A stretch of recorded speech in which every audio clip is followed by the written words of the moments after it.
الحمد للہ وکفى والصلاة والسلام على عباده الذین اصطفى خصوصا على افضلهم وخاتم النبیین محمد الامین وعلى آلہ وصحبہ اجمعین. اما بعد فقد قال اللہ تبارک وتعالی كما ورد في سورة البقرہ: اعوذ باللہ من الشیطان الرجیم بسم اللہ الرحمن الرحیم ولا تقولوا لمن يقتل في سبيل الله اموات بل احیاء ولكن لا تشعرون. وقال عز وجل كما ورد في سورة آل عمران: ولا تحسبن الذين قتلوا في سبيل الله امواتا بل احیاء عند ربهم يرزقون. وقال جل وعلا كما ورد في سورة القصص: تلك الدار الآخرة نجعلها للذين لا يريدون علوا في الأرض ولا فسادا والعاقبة للمتقين. صدق الله العظيم. رب اشرح لي صدري ويسر لي أمري واحلل عقدة من لساني يفقهوا قولي. اللهم ربنا الہمنا رشدنا واعذنا من شرور انفسنا. اللهم ارنا الحق حقا وارزقنا اتباعه وارنا الباطل باطلا وارزقنا اجتنابه. آمین یا رب العالمین. آپ کے علم میں ہے کہ آج ماہ محرم الحرام کی 15 تاریخ ہے. گویا کہ ابھی یوم عاشورہ کو گزرے ہوئے بمشکل 5 دن ہوئے ہیں. میں نے آج سے کوئی 11 دن قبل کراچی ہی میں فاران کلب کے زیر اہتمام ایک خاصے بڑے اجتماع سے خطاب کرتے ہوئے قرآن مجید کا فلسفہ شہادت بیان کیا تھا. اگرچہ میرا مین مضمون تھا قرآن مجید کا فلسفہ شہادت، تاہم اس کے ساتھ ہی میں نے، کیونکہ یہ عام طور پر بھی شہادتوں کا زمانہ شمار ہوتا ہے، ذی الحج میں حضرت عثمان رضی اللہ تعالیٰ عنہ شہید کیے گئے. یکم محرم الحرام کو حضرت عمر رضی اللہ تعالیٰ عنہ کی وفات ہوئی ہے، اگرچہ وہ زخمی ہو گئے تھے 28 ذی الحج کو. پھر یہ سانحہ کربلا پیش آیا ہے 10 محرم کو. تو یہ دن ہوتا ہے ایسا کہ جس میں انہی موضوعات پر تقاریر ہوتی ہے. تو میں نے فلسفہ شہادت کے ساتھ ساتھ ایک ضمیمے کے طور پر خلفائے ثلاثہ کی شہادت اور سانحہ کربلا کا تاریخی پس منظر بھی بیان کیا، لیکن وہ میرا اصل موضوع نہیں تھا. اصل وقت صرف ہوا تھا قرآن کا فلسفہ شہادت میں. اور دوسرے یہ کہ ان تاریخی پس منظر کے بیان میں بھی ظاہر بات ہے کہ اب سانحہ کربلا تک پہنچتے پہنچتے وقت بھی ختم ہو رہا تھا اور میری ہمت بھی اب جواب دے رہی تھی، اس لیے اس کا ذکر بہت ہی اجمال کے ساتھ ہوا تھا. اس کے اگلے ہی روز ٹیلی ویژن کے زیر اہتمام ایک مذاکرہ ہوا، اور وہ مذاکرہ جو ہے وہ پھر ٹیلی کاسٹ کیا گیا ہے عین یوم عاشورہ کو، 10 محرم الحرام کی شب.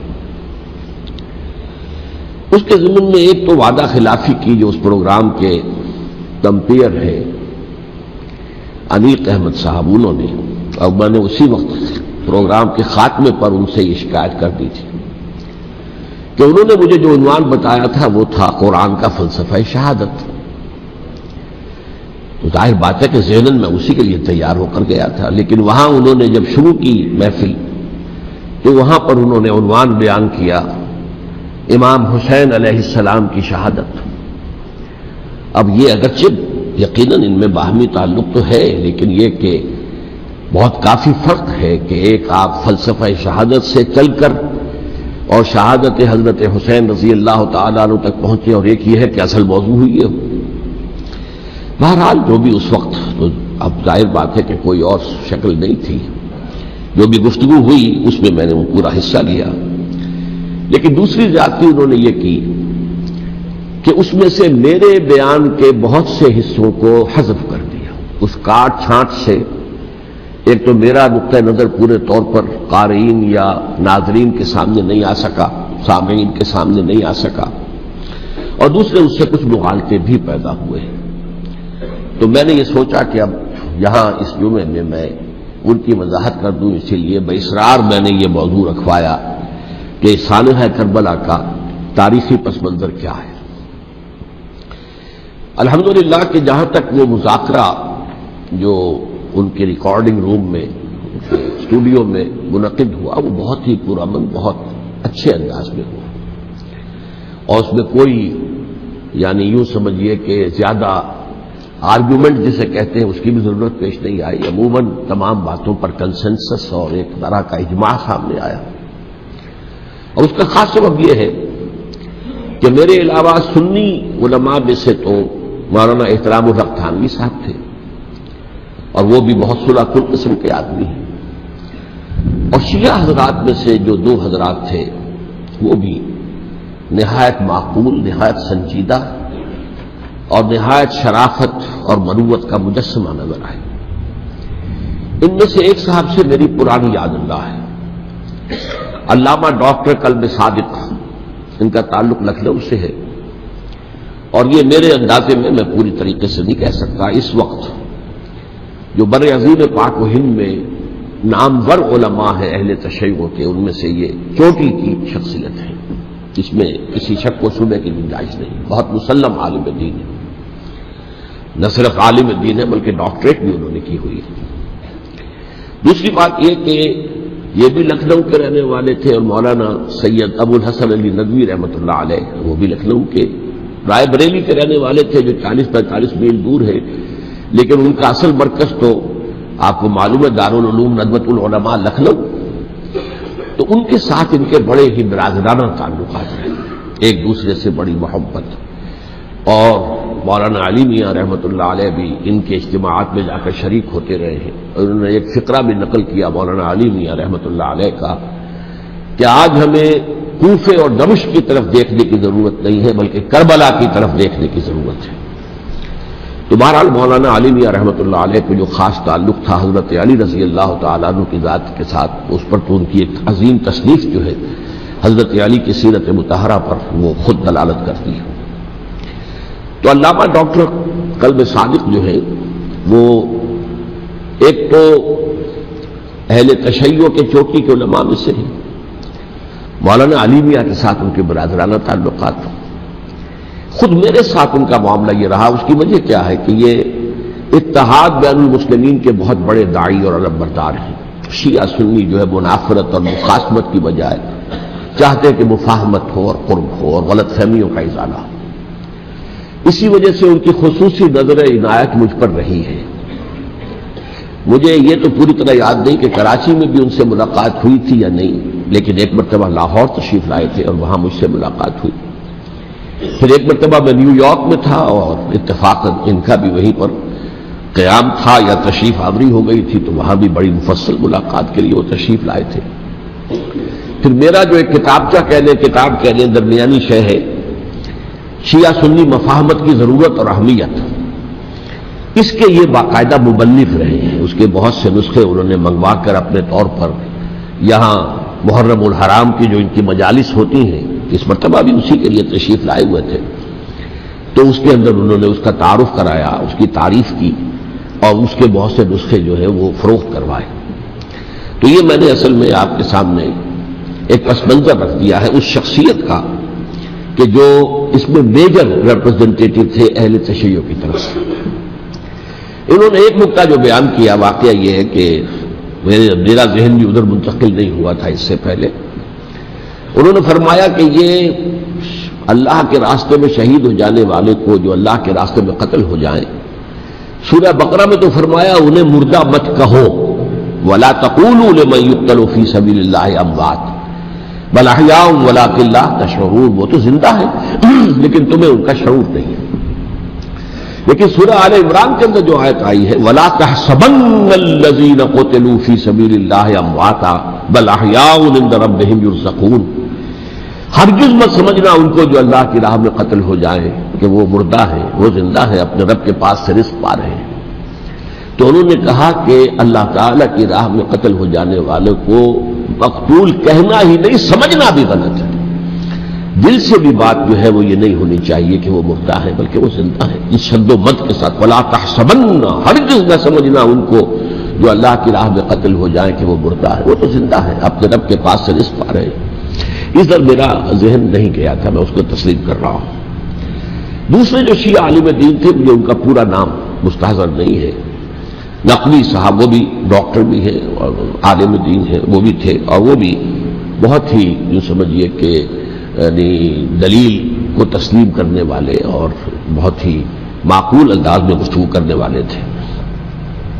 بہرحال جب وہ مذاکرہ شروع ہوا تو سب سے پہلے ڈاکٹر کلب صادق صاحب کو دعوت دی گئی کہ وہ اظہار خیال کریں۔ انہوں نے انہی 2 آیتوں کے حوالے سے جو ابھی میں نے بیان کی ہے، ایک نقطہ بھی بیان کیا، کچھ اور باتیں بھی بیان کی۔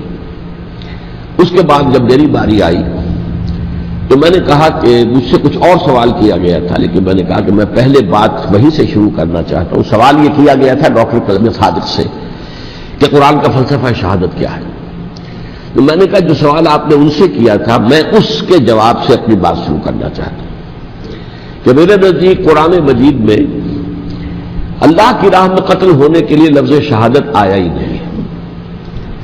حدیث میں ضرور آیا ہے بصیغہ مجہول، فقد استشہد، اس کی شہادت قبول کر لی گئی یا اس کو شہید بنا لیا گیا، اور اس معنی میں صرف ایک جگہ پر امکان ہے پورے قرآن میں، سورہ آل عمران کی ایک آیت میں، وَيَتَّخِذَ مِنكُمْ شُهَدَاءَ، کہ وہاں اس کے معنی لیے جا سکے مقتول فی سبیل اللہ کے، باقی کہیں بھی نہیں۔ یہ تو اصل میں کار رسالت کے لیے ایک اصطلاح ہے۔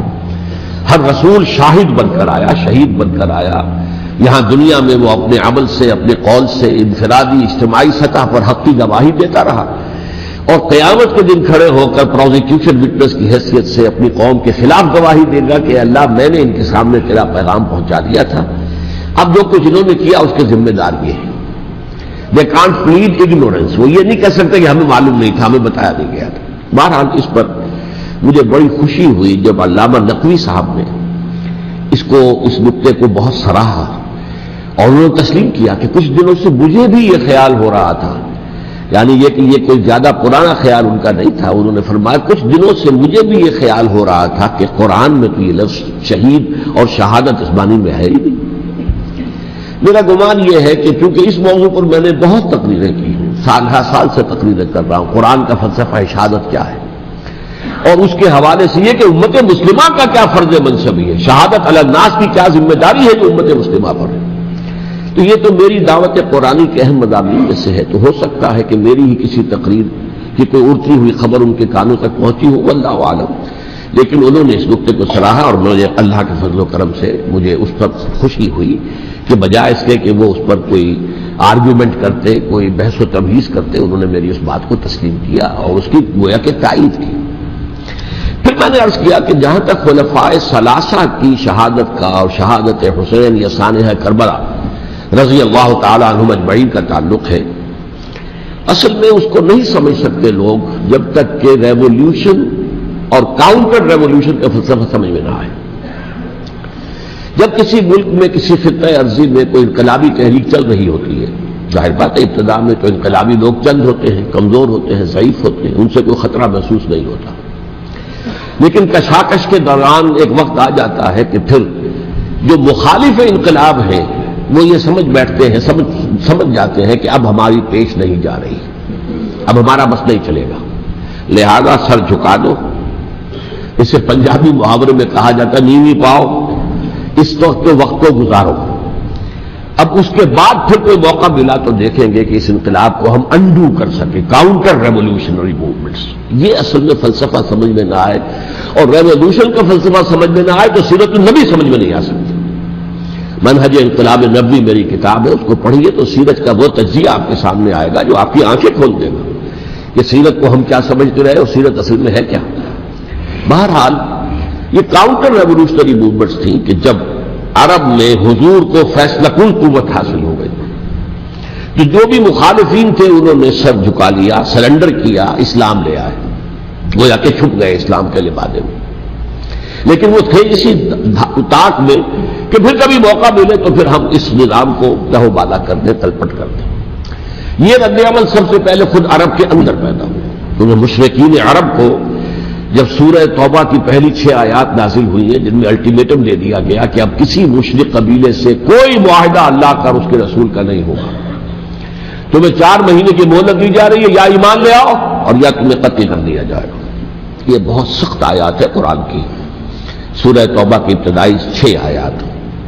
اور حضرت علی رضی اللہ تعالیٰ عنہ کا کہنا یہ ہے کہ آپ کو معلوم ہے کہ مصحف میں یہ واحد صورت ہے جس سے پہلے بسم اللہ الرحمن الرحیم نہیں لکھی بھی آپ کو نظر آتی، باقی 113 صورتوں کے شروع میں بسم اللہ الرحمن الرحیم ہے، تو کیا وجہ ہے یہاں کیوں نہیں ہے؟ حضرت علی کا فرمانا ہے کہ یہ صورت تو تلوار ہاتھ میں لے کر اتری ہے، اور بسم اللہ الرحمن الرحیم میں اللہ تعالیٰ کے 2 اسماء ہیں، الرحمن الرحیم، تو یہ گویا کہ اس سے متضاد صورتحال ہے کہ اب تمہارے لیے آخری موقع ہے، یا ایمان لے آؤ اور یا قتل کر دیے جاؤ۔ اس میں ایک تیسری گنجائش خود بخود نکلتی تھی، یا یہ ملک چھوڑ کر چلے جاؤ، اور ایسا بہت سے لوگوں نے کیا، لیکن اکثر لوگوں نے گردن چکائی۔ لیکن رد عمل ظاہر ہوا، ایک تو مرتدین کھڑے ہو گئے جنہوں نے نئی نبوتوں کو مان لیا، ایک مانعین زکوٰۃ کھڑے ہو گئے کہ ہم زکوٰۃ تمہیں نہیں دیں گے۔ یہ رد عمل تھا مشرک عرب کا، مشرکین عرب کا۔ اور حضرت ابوبکر رضی اللہ تعالیٰ عنہ کے دفتر فضائل کا یہ بڑا اہم باب ہے، ود این آئرن فسٹ، حالانکہ وہ بہت رقیق القلب، کمزور، ضعیف الجسہ انسان تھے، لیکن یہ کہ عظیمت کوہ ہمالیہ جو ہے ان کے اندر ظاہر ہوئی ہے، ود این آئرن فسٹ انہوں نے ان ساری جو رد عمل کی جو تحریکیں تھی انہیں کچل کر رکھی، اور پھر پورے عرب کو گویا کہ اثر نو اس میں اسلام کے نظام کو کنسالیڈیٹ کر کے حضرت عمر کے حوالے کر دیا رضی اللہ تعالیٰ عنہ۔ حضرت عمر کے زمانے میں جو جنگیں ہوئیں اس میں سلطنت روما جو ہے، جو اس وقت کی 2 سپر پاورز تھیں، سلطنت روما قیصر روم، ہرقلیس ہرقل تھا اس وقت کا جو رومی جو قیصر روم تھا، حکمران تھا، شہنشاہ تھا، اور دوسری طرف ایرانی مملکت تھی، خسرو پرویز تھا۔ لیکن یہ کہ عیسائیت کے ساتھ اسلام کا اس طرح کا تصادم نہیں ہوا تھا حضور کے زمانے میں، بلکہ نجاشی رحمۃ اللہ علیہ نے تو مسلمانوں کو پناہ دی تھی۔ مقوقس پیٹریارٹ جو تھے اس کے الیگزینڈریا کے، انہوں نے حضور کے جو نامہ مبارک گیا تھا اس کا بہت اکرام کیا، تکریم کی، تحفے بھیجے حضور کی خدمت میں۔ ہرقل نے بھی کوشش کی تھی کسی طریقے سے، جیسے کوئی 250 برس پہلے یا 300 برس پہلے، 300 برس پہلے جیسے کانسٹنٹائن جو ایمپرر تھا روم کا، اس نے عیسائیت قبول کی تھی اور ساری سلطنت عیسائی ہو گئی تھی، لہذا اس کی سلطنت باقی رہی، اس کی حکومت باقی رہی۔ اسی طرح ہم سب مسلمان ہو جائیں، لیکن اس میں وہ ناکام ہو گیا۔ لیکن یہ کہ کوئی اس نے کنفرنٹیشن نہیں کی حضور سے۔ البتہ ایران کا معاملہ یہ تھا کہ اس کے پرخچے اڑ گئے، اس نے حضور کے نامہ مبارک کو چاک کیا تھا، حضور نے فرمایا جب اطلاع ملی کہ اس نے اپنی سلطنت کو چاک کر دیا ہے، اس کے ٹکڑے کر دیے۔ بہرحال وہاں رد عمل شدید تھا، اور ایرانی جان لیجئے کہ ان کے اندر بہت اسٹرانگ نیشنلزم ہے، آج بھی ہے اسٹرانگ نیشنلزم، لہذا ان کے ہاں رد عمل شدید تھا، ان کی تو سلطنت ختم ہو گئی، نسیہ منسیہ ہو گئی، وجود نہیں رہا۔ لہذا وہاں سے جو کاؤنٹر ریولوشن شروع ہوا ہے وہ پھر ہرمزان جو ایک بہت بڑا جرنیل تھا، اس نے بڑی عیاری کے ساتھ اپنی جان بچائی تھی۔ یہ بڑا دلچسپ واقعہ ہے کہ وہ یعنی کنڈمڈ تھا اسلامی حکومت کی طرف سے، خلافت کی طرف سے، کہ وہ جہاں بھی پایا جائے اس کو قتل کرنا ہے۔ حضرت عمر کی عدالت میں لا کے پیش کیا گیا، حضرت عمر نے کہا یہ واجب القتل ہے، قتل کر دو اس کو۔ اس نے کہا اچھا مجھے ذرا پانی پلا دیجیے۔ حضرت عمر نے فرمایا ٹھیک ہے بھائی پانی لاؤ، پانی دے دو۔ پانی کا کٹورا کہ مجھے پہلے ضمانت دیجیے کہ جب تک میں یہ پانی نہ پی لوں مجھے قتل نہیں کیا جائے گا۔ ہاں ہمارا وعدہ ہے۔ اس نے وہ کٹورا پھینک دیا پانی کا، کرو مجھے قتل کیسے کرو گے، میں نے وہ پانی تو نہیں پیا۔ اس سے اپنے آپ کو بچایا اس نے۔ بہرحال آپ اختلاف کر سکتے ہیں کہ حضرت عمر کو اس عذر کو قبول نہیں کرنا چاہیے تھا، لیکن بہرحال ان کی اپنی مروت اور شرافت تھی کہ اپنے وعدے کا پاس کیا۔ اس کی سازش سے ابو لولو فیروز اس نے حضرت عمر کو شہید کیا۔ یہ گویا کہ دوسری کاؤنٹر ریولوشنری موومنٹ تھی۔ انہوں نے یہ سمجھا تھا کہ یہ ساری چکی جو چل رہی ہے، جیسے چکی کی ایک کلی ہوتی ہے، وہ کلی جگہ سے ہٹ جائے تو چکی کیسے چلے گی؟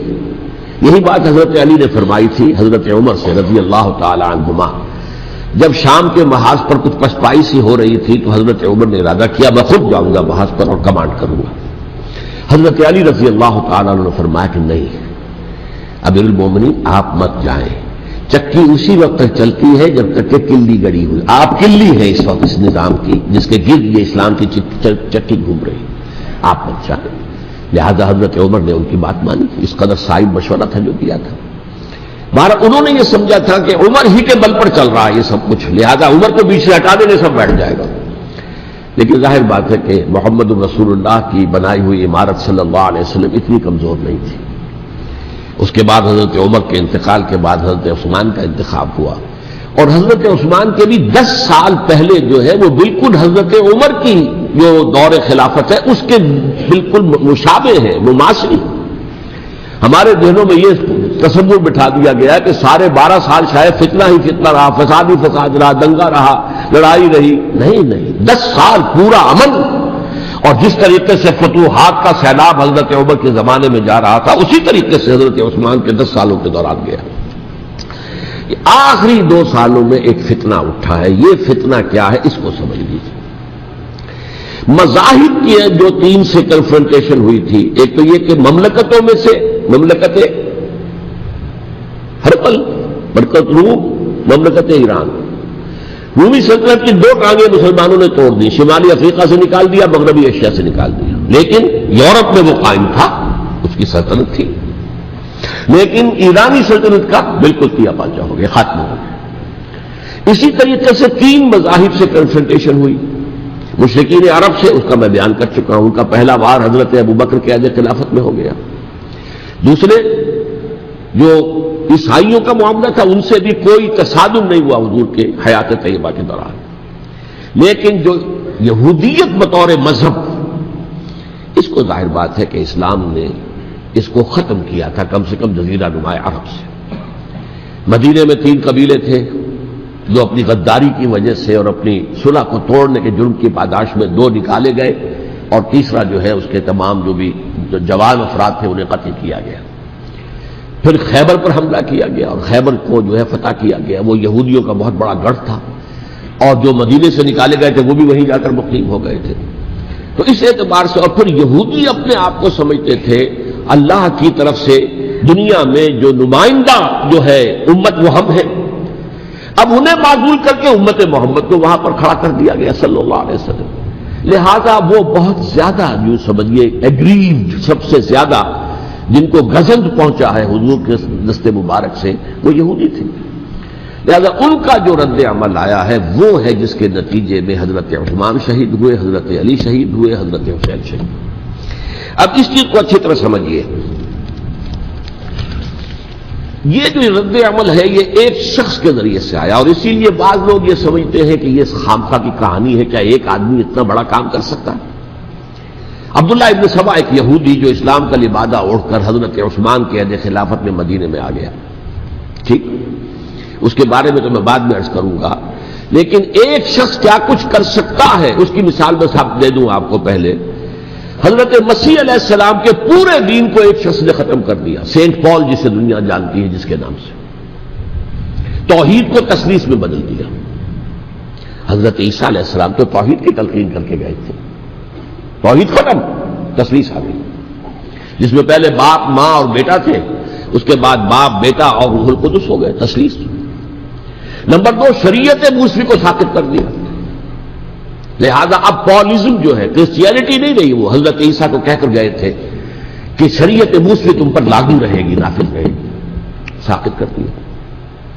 نمبر 3، اس نے عیسائیت کے دائرہ تبلیغ کو وسیع کر دیا، جنٹائلز یا گوئمز کے اندر بھی، غیر یہودیوں میں. حالانکہ حضرت مسیح کہہ کر گئے تھے کہ تمہیں صرف یہودیوں سے خطاب کرنا ہے، اور میں صرف اسرائیل کے گھرانے کی کھوئی ہوئی بھیڑوں کی تلاش میں آیا. اب آپ دیکھیے حضرت مسیح کے فوراً بعد اور حضرت مسیح کی زندگی کے دوران جب تک کہ وہ موجود تھے، وہ بدترین دشمن تھا حضرت مسیح علیہ السلام کا. بعد میں لبادہ اوڑھا، اور یہ کہ مجھے مکاشفہ ہوا ہے، مکاشفے میں مسیح سے میری ملاقات ہوئی ہے، میں ان پر ایمان لے آیا ہوں. اور پھر اس نے اپنے زہد اور دینداری کا جو بھی فراڈ تھا اس کے نتیجے میں اپنی حیثیت بنا لی، دین مسیحی کو بالکل ختم کر دیا. آج کہاں ہے وہ دین مسیحی؟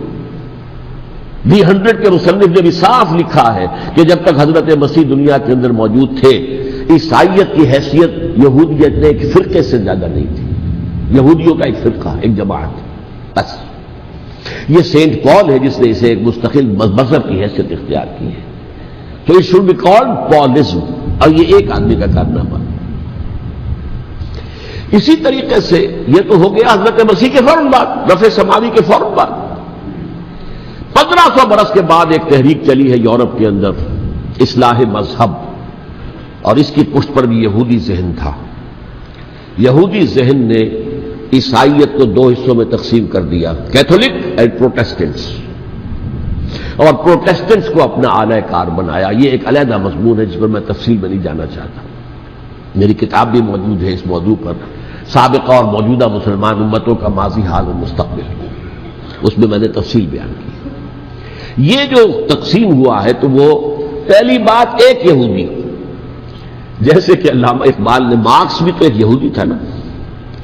تو ابلیس کی مجلس شورا میں بڑا پیارا شعر ہے، وہ یہودی فتنہ گر، وہ روح مصدق کا بروز، ہر قبا ہونے کو ہے اس کے جنون سے چاک چاک. یہ ایک یہودی فتنہ گر مارکس نے وہ تصور دنیا کو دیا جس نے عظیم انقلاب برپا کیا روس کے اندر، بولشوک ریولوشن، اور جو پھر آدھی دنیا تک پھیل گیا. آج سے 50 سال پہلے امریکہ کانپتا تھا، روس کے سامنے کھڑا ہوا کانپ رہا تھا، اس لیے کہ روس سائنٹیفک ترقی میں امریکہ سے بہت آگے تھا. اس کے ایسٹروناٹ پہلے گئے ہیں خلا کے اندر، امریکہ تو بہت پیچھے تھا. بہرحال اس نے جس طریقے سے USSR کا خاتمہ کرایا ہے وہ ایک علیحدہ بات ہے، میں اس وقت اس طرف نہیں جانا چاہتا. لیکن جان لیجئے کہ وہ ایک شخص کا کارنامہ، وہ یہودی فتنہ گر، وہ روح مصدق کا بروز، ہر قبا ہونے کو ہے اس کے جنون سے تار تار. اسی طرح وہ عبداللہ ابن سبا یہودی فتنہ گر. آج اہل تشیع میں سے بعض حضرات کہتے ہیں کہ یہ عبداللہ ابن سبا یہ تو افسانوی شخصیت ہے، اس کی حقیقت کوئی تھی ہی نہیں. حالانکہ ان کی اپنی کتاب میں رجال کشی کے اندر اس کا ذکر موجود ہے. اور یہ بھی موجود ہے کہ حضرت علی رضی اللہ تعالیٰ عنہ نے اپنے عہد خلافت میں اسے زندہ جلوایا ہے. اس کی وجہ کیا تھی؟ یہ آیا مدینے کے اندر اسلام کا لبادہ اوڑھ کر، اس نے چند عقیدوں کی اشاعت شروع کی. سب سے پہلے حضرت علی تو خدا ہیں، گاڈ انکارنیٹ، اوتار کا تصور، جیسے ہندوؤں میں ہے رام چندر جی خدا کا اوتار. اور عیسائیت میں بھی پہلے گاڈ انکارنیٹ کا تصور تھا کہ حضرت مسیح خدا کا اوتار، انکارنیشن آف گاڈ. تو اس نے کہا کہ حضرت علی تو خدا کا اوتار ہے، خدا ہے. نمبر 2، اس نے کہا کہ ہر نبی کا ایک وصی ہوتا ہے جس کے حق میں وہ وصیت کرتا ہے. تو حضور صلی اللہ علیہ وسلم کے وصی حضرت علی ہیں، لہذا خلیفہ تو اول روز سے حضرت علی ہے. حضرت ابو بکر، حضرت عمر، حضرت عثمان یہ تو غاصب ہے، اور حضرت عثمان کی خلافت تھی اس وقت تو خاص طور پر. پھر اس نے جو قبائلی عصبیت تھی اسے بھڑکایا. پرانی جو عصبیت چل رہی تھی قریش کے اندر، وہ دو گھرانے ایک دوسرے کے مد مقابل تھے. دیکھیے ایک ہوتا ہے قبیلہ، ایک ہوتا ہے گھرانہ. ہمارے پنجاب میں ایک قبیلہ ہے وٹو قبیلہ، اس کے گھرانے بہت سے، مانے کے، لالے کے، سجے کے، شعبد کے، یعنی کوئی لالا تھا ان میں سے بڑا، ان کے بیٹے ہو گئے لالے کے، ان کی اولاد، خاندان یہ کہلاتے ہیں. قبیلہ ایک، یہ وٹو قبیلہ. تو قبیلہ تھا قریش، اس میں گھرانے بہت تھے، بنو ہاشم، بنو امیہ، بنو تیم، بنو عدی، یہ بہت سے گھرانے تھے. تو چوٹی کے دو گھرانے جو تھے وہ بنو ہاشم اور بنو امیہ، ان کے درمیان چپقلش تھی، مقابلہ، مسابقت. اور یہ مسابقت فی الخیر بھی ہوتی تھی. اگر انہوں نے غریبوں کو کھانے کھلائے ہیں تو ہم ان سے بڑھ کر کھلائیں گے، اگر وہ حاجیوں کی خدمت کرتے ہیں تو ہم ان سے بڑھ کر کریں گے. تو ان کے اندر یہ مسابقت بالخیر بھی تھی، لیکن چپقلش تھی کہ کوئی ہم سے آگے نہ نکل جائے. وہ سمجھتا تھا وہ آگے نہ نکل جائے. اس شخص نے اس پرانی عصبیت کو تازہ کیا کہ حضور تو بنو ہاشم میں سے تھے، لہذا خلافت حق ہے بنو ہاشم کا، یہ غاصب ہے. اس سے پہلے دو خلفاء جو تھے وہ نہ بنو ہاشم سے تھے نہ بنو امیہ سے تھے. حضرت ابو بکر بنو تیم میں سے تھے، چھوٹا قبیلہ تھا. حضرت عمر بنی عدی میں سے تھے، وہ بھی چھوٹا قبیلہ تھا. یہ حضرت عثمان پہلے خلیفہ جو بنو امیہ میں سے تھے، جن کی پرانی چپقلش بنو ہاشم سے تھی. اب اس کو موقع مل گیا کہ پرانی قبائلی عصبیت کو بھڑکا ہے۔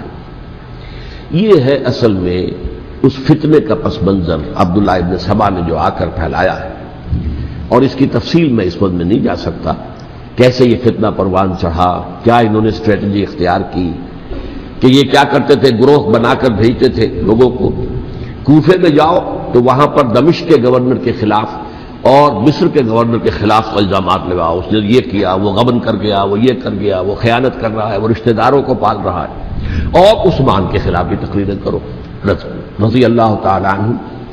دمشق میں جاؤ تو کوفے کے گورنر کے خلاف، کیونکہ دمشق کے گورنر کے خلاف بات کرو گے تو لوگوں کو معلوم ہوگا کہ یہ جھوٹ بول رہے ہیں، لیکن یہ کہ وہاں تو تم بات کرو کوفے کے گورنر کے خلاف اور مصر کے گورنر کے خلاف اور حضرت عثمان کے خلاف۔ مصر میں جاؤ تو بات کرو کوفے کے اور شام کے گورنر کے خلاف اور حضرت عثمان کے خلاف۔ یہ انہوں نے ایسا اٹھایا، اور اس زمانے میں آپ کو معلوم ہے ذرائع رسل و رسائل تھے نہیں، نہ اس فتنے کی پتہ چل سکا جب تک کہ وہ فتنہ جو ہے پوری طرح برگ و بار لا کر تلاور درخت نہیں بن گیا۔ اس کے نتیجے میں حضرت عثمان رضی اللہ تعالی عنہ شہید ہوئے، اور خلیفہ پھر حضرت علی رضی اللہ تعالی عنہ کو انہی سوائیوں نے، جنہوں نے گھیراؤ کیا تھا، جنہوں نے حضرت عثمان کو شہید کیا ہے، یہی حضرت علی رضی اللہ تعالیٰ عنہ کے ارد گرد ہوئے۔ اور حضرت علی رضی اللہ تعالیٰ عنہ بھی نہیں چاہتے تھے خلافت کی بیعت لینا، لیکن آخر کیا کرتے؟ کیا وہ امت کو بغیر خلیفہ کے چھوڑ دیتے؟ حضرت زبیر سے کہا گیا، انہوں نے نہیں مانا، رد کر دی بات۔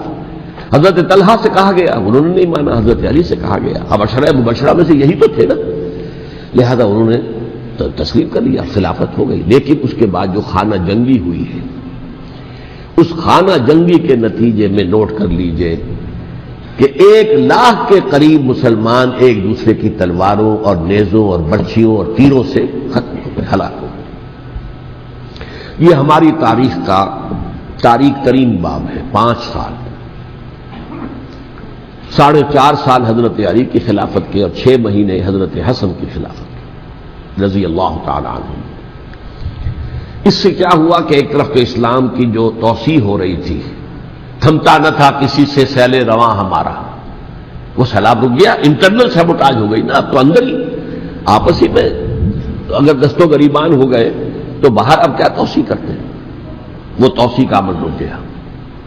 اور یوں سمجھیے کہ جیسے ٹرک اگر کبھی چل رہا ہو، بھرا ہوا ہو، لوڈڈ، اور وہ چڑھائی چڑھ رہا ہو، تو اگر کہیں موشن ٹوٹ جائے، ٹرک کو رکنا پڑے، تو ڈرائیور کے جان پر بن جاتی، اس لیے کہ اس کو دوبارہ سٹارٹ کرنا، اور جبکہ وہ چڑھائی پر ہے، انکلائن پر ہے، آسان کام نہیں ہوتا، خطرہ ہوتا ہے وہ پیچھے جو ہے وہ نہ جائے۔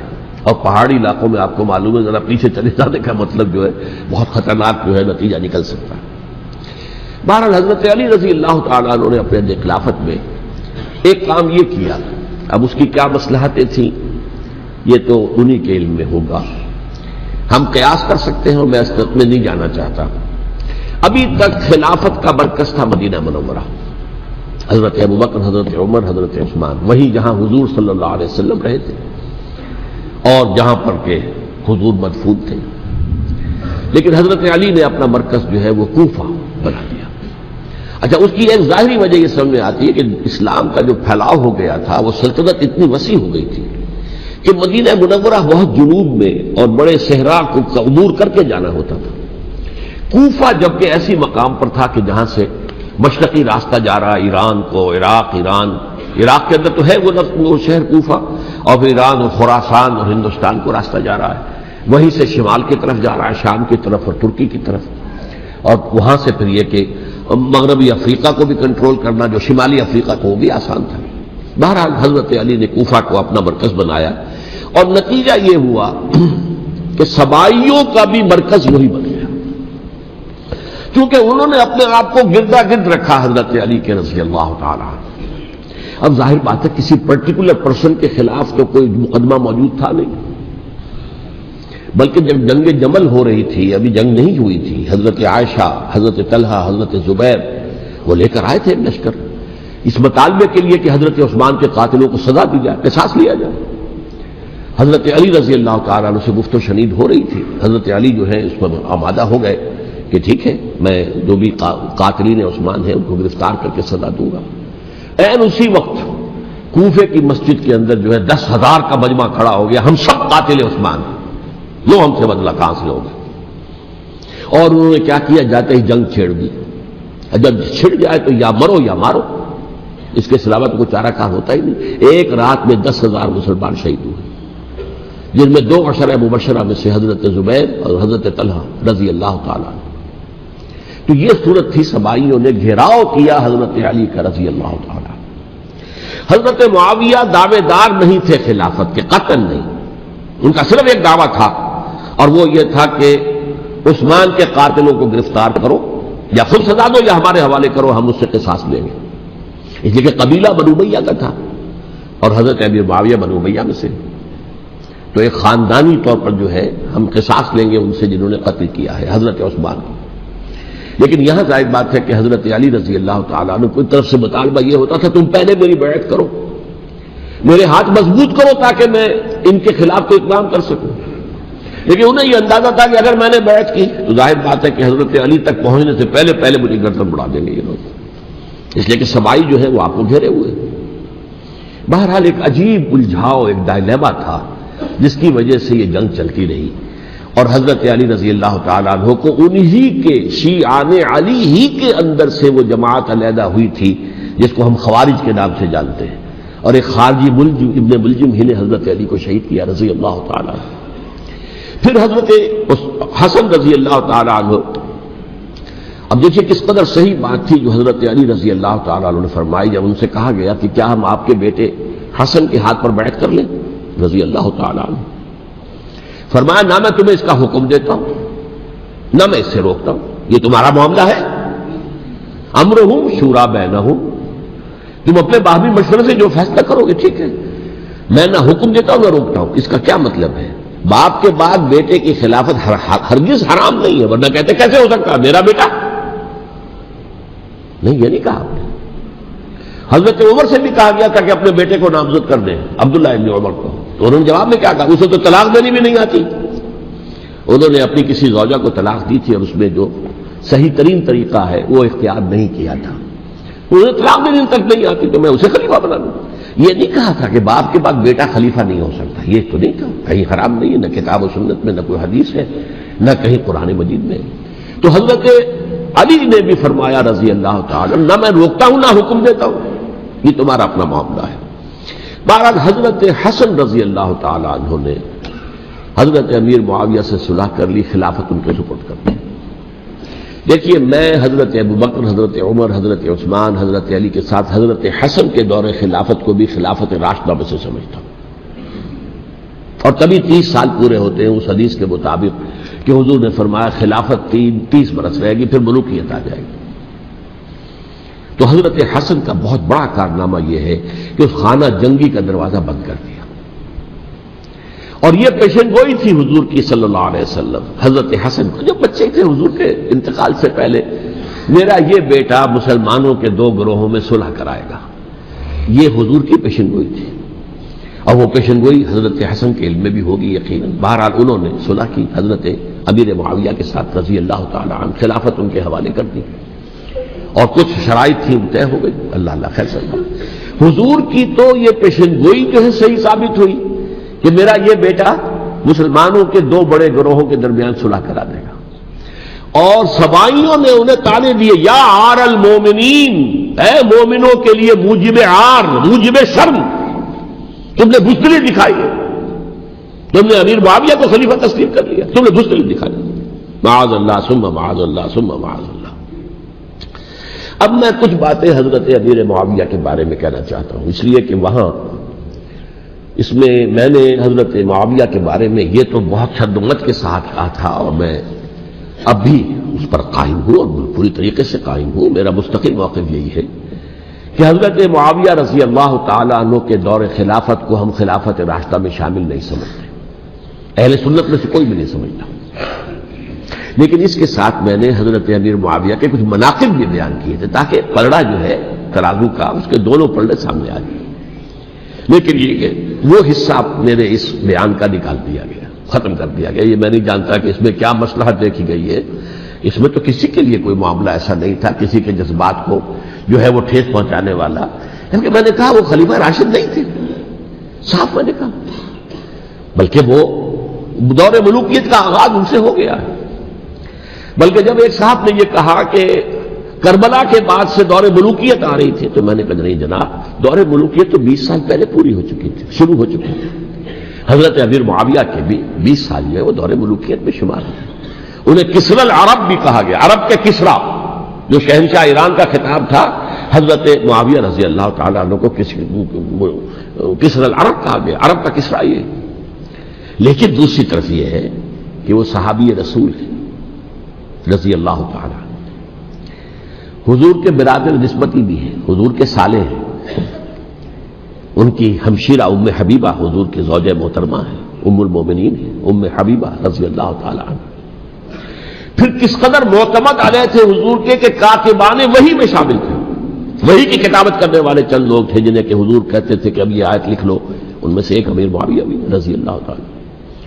تو بڑے توازن کی ضرورت ہے. دیکھیے صحابہ کرام کا جہاں تک تعلق ہے، اہل سنت کا موقف یہ ہے کہ صحابہ تو کلہم عدول، صحابہ سب کے سب نیک نیت ہیں اور ان کی روایت جو ہے قبول کی جائے گی، رد نہیں کی جائے گی، ان پر کوئی جرح و تعدیل نہیں ہوگی. اس لیے کہ ان کا تزکیہ محمد رسول اللہ صلی اللہ علیہ وسلم نے کیا تھا. لہذا یہ تو ہو سکتا ہے کہ کسی صحابی سے کوئی خطا ہو جائے، لیکن وہ خطا اجتہادی ہوگی، نیت کی خطا نہیں ہوگی، نیت کی غلطی نہیں ہوگی. اگر کسی صحابی کی نیت پر حملہ کیا جائے تو یہ اصل میں طعن ہے، حملہ ہے حضور پر کہ وہ تربیت دے نہیں سکے اپنے ساتھیوں کو. معاذ اللہ ثم معاذ اللہ ثم معاذ اللہ، وہ تزکیہ کر ہی نہیں سکے. 3 جگہ جو قرآن میں آیا ہے یتلو علیہم آیاتہ ویزکیہم، تو کیا تزکیہ کیا؟ اگر ان کے قریب ترین ساتھی جو تھے، اگر ان کے اندر بھی بدنیتی تھی اور دنیا کی طلب تھی اور دنیا کے اندر اقتدار حاصل کرنے کا جذبہ تھا، تو پھر کیا تزکیہ کیا؟ معاذ اللہ ثم معاذ اللہ. لہذا صحابہ سب کے سب عدول ہیں اور ان سے اختلاف ممکن ہے، لیکن ان کی نیت پر حملہ نہیں ہو سکتا. تو حضرت امیر معاویہ کی شخصیت ایک چیز ہے، آپ کا دور خلافت دوسری چیز ہے. شخصیت کے اعتبار سے صحابی رسول ہیں، برادر نسبتی ہیں حضور کے صلی اللہ علیہ وسلم. اور پھر یہ کہ اس قدر معتمد علیہ ہے صحابہ میں سے کہ وہ کاتبان وحی، یہ عام آدمی کے کرنے کا کام نہیں تھا جو وحی کی کتابت کرے، اللہ کے کلام کی. البتہ یہ ہے کہ جیسا کہ میں نے عرض کیا ان کا دور خلافت راشدہ نہیں ہے، وہ ملوکیت کا دور ہے. یہ میں نے جیسا عرض کیا، میں نے ایک صاحب نے جب یہ کہا کہ ملوکیت شروع ہو رہی تھی، میں نے کہا شروع نہیں ہو رہی تھی، ملوکیت تو 20 سال پہلے شروع ہو چکی تھی. اسی طریقے سے ایک صاحب نے کہا تھا کہ اسلام کو قائم کرنے کے لیے حضرت حسین میدان میں آئے. میں نے کہا یہ بھی غلط ہے، اسلام تو 60 سال پہلے قائم ہو چکا تھا. نبی اکرم صلی اللہ علیہ وسلم کے دستے مبارک سے اسلام قائم ہو گیا. جاء الحق وزهق الباطل ان الباطل کان زهوقا. پھر 30 برس تک وہ کامل شکل کے اندر قائم رہا. تو اسلام جو ہے وہ در حقیقت اب قائم کرنے والی بات نہیں تھی. البتہ اس کے اندر زوال شروع ہو گیا تھا. اس زوال کے عمل کو روکنے کے لیے حضرت حسین میدان میں آئے. یہ چیز کو صحیح تاریخی پرسپیکٹو میں رکھنا. تو جس طرح سے دین کو قائم کرنے کے لیے دیکھیے قائم تو کیا محمد رسول اللہ صلی اللہ علیہ وسلم والذین معہ رضی اللہ تعالیٰ عنہ، انہوں نے کیا تھا. ہاں اب جو ہے وہ اپنی اس شاندار حیثیت سے نیچے گرنے لگا تھا. وہ میں بعد میں عرض کروں گا کہ میں نے اسے کیا عرض کیا تھا کہ یہ اس زوال کو روکنے کے لیے کسی طریقے سے یہ اپنی اصل حقیقت میں قائم رہے. یہ حضرت حسین رضی اللہ تعالیٰ عنہ کی سعی تھی. اچھا، حضرت امیر معاویہ کے جو 20 سال ہیں وہ پورے امن، سکون، اطمینان، کوئی جھگڑا، کوئی فساد، کوئی اختلاف، کوئی باہمی خانہ دنی، کچھ 20 سال. یہ بھی تاریخ کی بڑی چشم کشا حقیقت ہے جو عام طور پر لوگوں کے علم میں نہیں ہے. سبائی بھی دبکے رہے. حضرت امیر معاویہ کی حکومت اتنی مضبوط تھی، کنٹرول، کہ ان کو کچھ سر اٹھانے کا موقع نہیں ملا. موجود تھے، دبکے رہے. جیسا کہ میں نے کہا ریولوشن کے آخری مرحلے پر آ کر جو مخالفین ہیں وہ دب جاتے ہیں کہ پھر دیکھیں گے موقع ملے گا تو پھر لیں گے ان سے حساب کتاب. 20 سال رہے ہیں پورے امن کے. 10 سال کے بعد یعنی درمیان میں ہے حضرت امیر معاویہ کا عہد خلافت. ایک صحابی جو کہ بزرگ صحابہ میں سے ہیں، مغیرہ ابن شعبہ رضی اللہ تعالی عنہ، وہ آتے ہیں اور وہ کہتے ہیں کہ دیکھیے امیر المومنین، کتنی بڑی خانہ جنگی رہی تھی مسلمانوں کی آپس میں، اور اب بھی اگر آپ کسی کو نامزد کیے بغیر چھوڑ گئے امت کو تو پھر خانہ جنگی ہو جائے. 1 لاکھ اس وقت جو ہے وہ ہلاک ہوئے تھے، نہ معلوم اب کتنے ہلاک. لہذا آپ اپنی زندگی ہی میں نامزد کر دیجئے کسی کو خلیفہ، ولی عہد بنا دیجئے. حضرت امیر معاویہ نے ابتداءً جو ہے انکار کیا نہیں، لیکن ان کے دلائل ایسے تھے وزنی، اور میں سمجھتا ہوں کہ وہ بات صحیح تھی جو مغیرہ ابن شعبہ نے کہی، اس لیے کہ اب صحابہ کرام میں سے جو کبار صحابہ تھے وہ تو سب دنیا سے رخصت ہو چکے تھے. اب تو یا صغار صحابہ رہ گئے تھے جو حضور کے زمانے میں بچے تھے، حضرت حسن، حضرت حسین، عبداللہ ابن زبیر، یہ بچے تھے نا، یا تو وہ تھے، اور یا بالکل نو مسلم تھے. اور نو مسلموں میں بڑی تعداد وہ تھی جو ایرانیوں کی تھی، شامیوں کی تھی، ادھر کی تھی، ادھر کی تھی. تو ان کو تو ظاہر بات ہے کہ تربیت نبوی سے کیا خلافت راشدہ سے بھی اکثر و بیشتر کو کوئی حصہ ملا ہی نہیں. تو اس صورت میں اب وہ اعلیٰ ترین معیار پر حکومت کے نظام کو قائم کرنا ممکن نہیں ہے. کوئی قبائلی عصبیت جب تک حکومت کی پشت پر نہیں ہوگی، حکومت مستحکم نہیں ہوگی.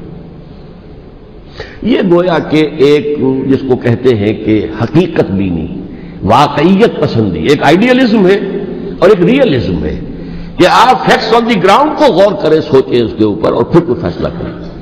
اس اعتبار سے پھر حضرت امیر معاویہ نے بات مان لی اور بیعت لے لی لوگوں سے حضرت یزید کے لیے کہ یہ خلیفہ ہوں گے میرے بعد. اس کو ولی عہدی کہتے ہیں. اچھا، اس وقت 5 افراد ایسے تھے کہ جنہوں نے اس سے اختلاف کیا. یہ بات بہت اہم ہے. میرا کتابچہ ہے سانحہ کربلا، اس کے کچھ نسخے آج یہاں ہوں گے، آپ لوگ پڑھیے اسے غور سے اور پھیلائیے تاکہ حقیقت سامنے آئے. 5 افراد کون تھے جو ہونے چاہیے؟ ابو بکر فوت ہو گئے، ان کے بیٹے عبد الرحمن ابن ابی بکر. عمر فوت ہو گئے، ان کے بیٹے عبداللہ ابن عمر. عباس فوت ہو گئے، ان کے بیٹے عبداللہ ابن عباس. زبیر فوت ہو گئے، ان کے بیٹے عبداللہ ابن زبیر. اور حضرت حسن جو ہے ان کا انتقال ہو چکا تھا، حضرت علی کے بیٹے حضرت حسین رضی اللہ تعالی عنہ اجمعین. حضرت حسن کے بارے میں ایک فریق کا کہنا یہ ہے کہ انہیں زہر دے کر ہلاک کیا گیا.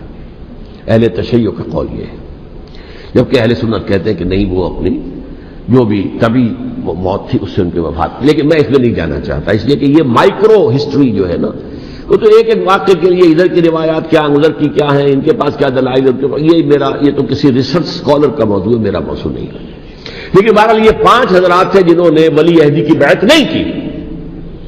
لیکن حضرت معاویہ اتنے حلیم الطبع انسان تھے، انہوں نے جبر نہیں کیا، کوئی تشدد نہیں کیا.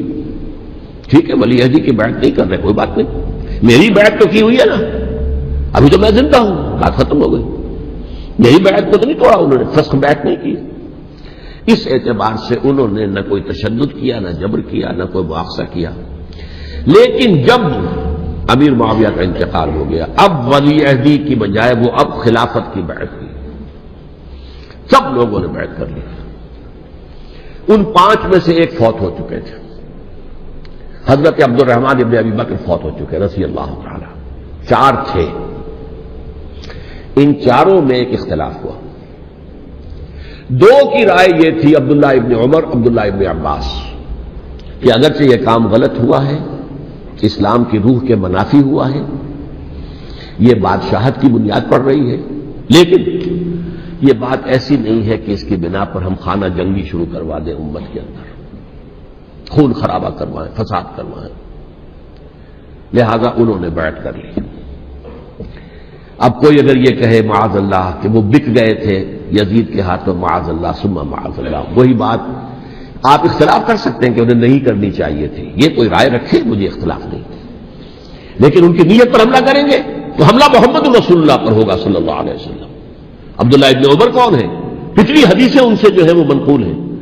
عبداللہ ابن عباس کون ہے؟ جنہیں حضور نے جو ہے ان کے لیے دعا کی تھی، اے اللہ فقہہ فی الدین وعلمہ التاویل، اے اللہ اس نوجوان کو دین کا فہم عطا کر اور قرآن کی تعویل اور تفسیر کا علم عطا کر.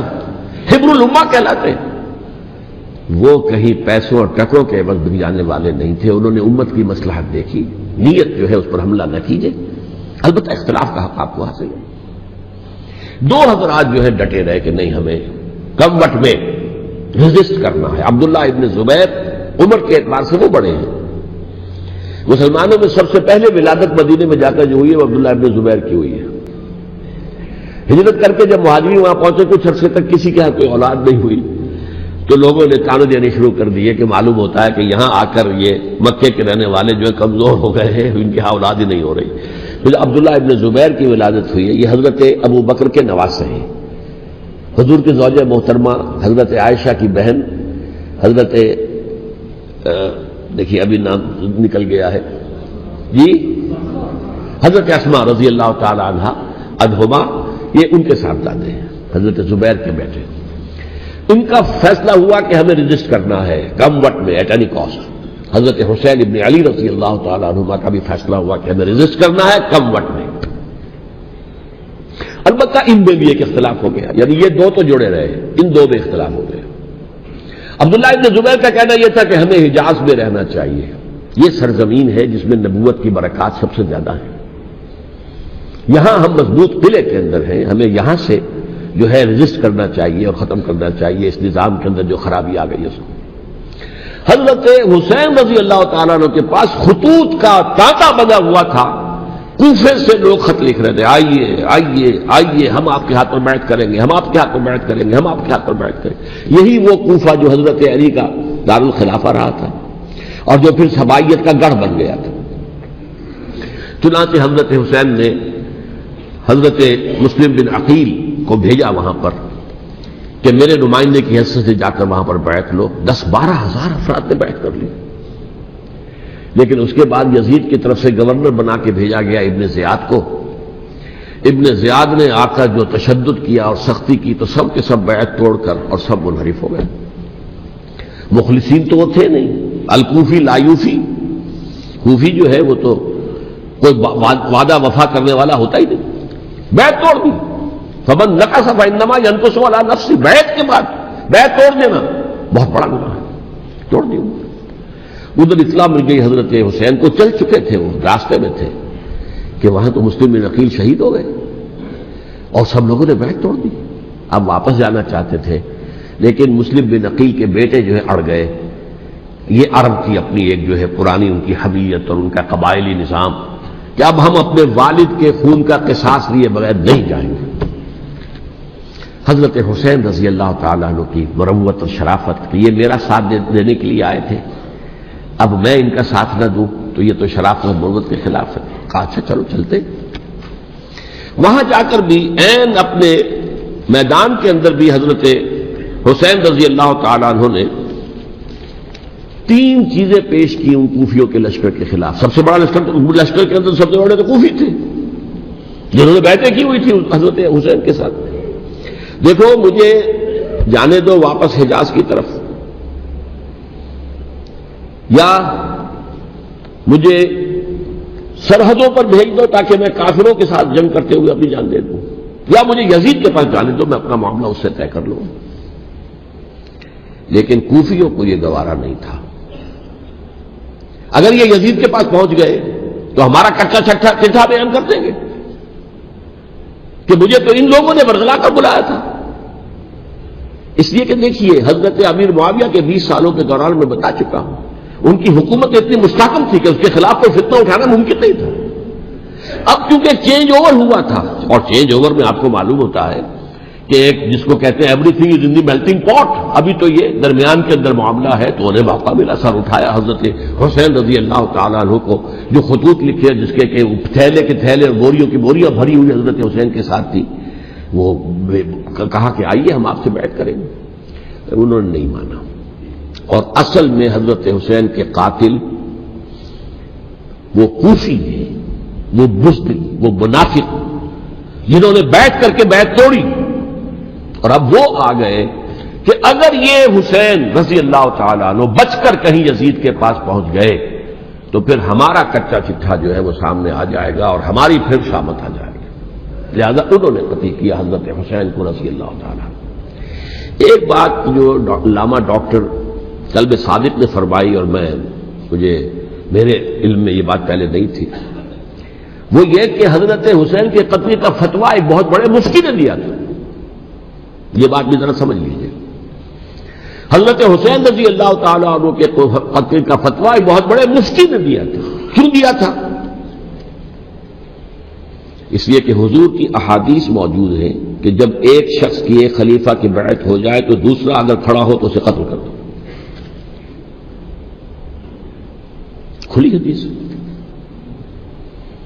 اسی لیے بہت بڑے مفسر بھی ہیں، فقیہ بھی ہیں، قاضی ابن العربی رحمۃ اللہ علیہ. ایک ابن عربی ہیں الف لام کے بغیر، ابن عربی، وہ بہت بڑے صوفی ہیں، فلسفی ہیں، اندلس کے ہیں. یہ قاضی ابن العربی ہیں جنہوں نے قرآن کی ایک تفسیر لکھی ہے اس اعتبار سے کہ صرف ان آیات کی تفسیر جن سے کہ فقہی احکام جو ہے ان کا استنباط ہوتا ہے. یہ دو تفسیریں اس طور سے لکھی گئی ہیں قرآن مجید کی. احکام القرآن ان کا نام ہے دونوں کا، جن میں سے ایک جو ہے قاضی ابن العربی کی ہے. ان کا ایک جملہ نقل ہوتا ہے، قتل الحسین بسیف جدہ، حسین قتل ہو گئے اپنے ہی نانا کی تلوار سے. وہ تلوار کیا تھی؟ جب کسی کی بیعت ہو چکی ہو پھر کوئی کھڑا ہو مدعی خلافت قتل. میرے نزدیک حضرت حسین مدعی خلافت نہیں تھے.